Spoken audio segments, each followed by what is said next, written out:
Hello friends, welcome to Shivamani talkies. ఈరోజు Telugu cinema పరిశ్రమలో ముఖ్యమైన అప్డేట్స్ ఈ విధంగా ఉన్నాయి. ప్రముఖ 1990ల స్టార్ రమ్యకృష్ణ మరియు రాజశేఖర్ల జంట రూబిల్ పండు మూవీలో మరోసారి కలిసి నటిస్తున్నారు.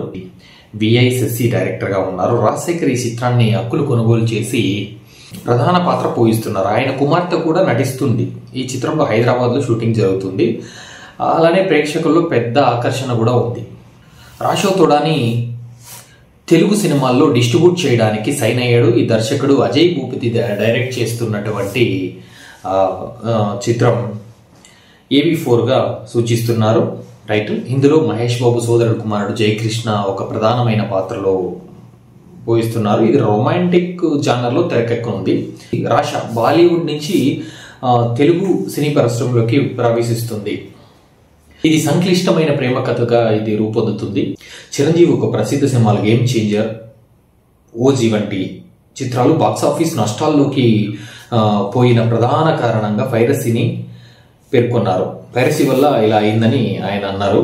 హైదరాబాద్ పోలీసులు పైరసీపై కఠిన చర్యలు చేపడతారని చెప్పారు. ఇది తెలుగు సినిమా పరిశ్రమకు పెద్ద సవాల్గా మారింది.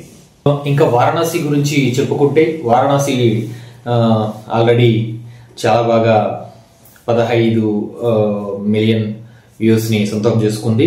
ఆ విధంగా ఇంకోటి ఏమంటే, మన రాజమౌళి గారు, ఆయన చెప్పాలంటే ఇండియాలోనే కాదు వరల్డ్లో కూడా ఆయన ఫేమస్ అని చెప్పుకోవచ్చు మనం. అటువంటి ఆయన మొట్టమొదటిసారిగా కాంట్రవర్సీలోకి కూరుకుపోయారు. దేవుడు అంటే నాకు నమ్మకం లేదని ఆయన ఒక పెద్ద కాంట్రవర్సీ అయితే చేశారు. దానివల్ల సోషల్ మీడియాలో అంటూ పెద్ద దుమారం లేగుతుంది.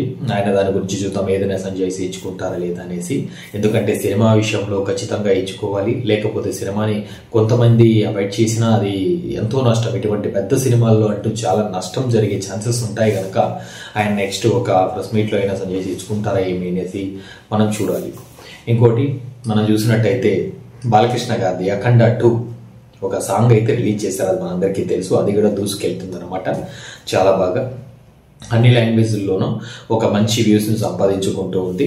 చూద్దాం, మొట్టమొదటిసారిగా బాలకృష్ణ గారు పాన్ ఇండియా లెవెల్లో అఖండ 2, ఎందుకంటే ఇది మన హిందూ సాంప్రదాయాన్ని చూపించేటటువంటి ఒక సినిమా కాబట్టి ఇలాంటి సినిమాలు చాలా సినిమాలు హిందీలో కావచ్చు, అన్ని లాంగ్వేజ్ల్లోనూ మన ఇండియా లెవెల్లో అన్ని లాంగ్వేజ్ల్లోనూ బాగా పోతున్నాయి కాబట్టి మోస్ట్లీ ఈ సినిమా కూడా అదే రేంజ్లో వెళ్ళవచ్చని అనుకుంటున్నాను. Thank you so much. రేపటి అప్డేట్స్ కోసం మళ్ళీ వెయిట్ చేయండి. Thank you.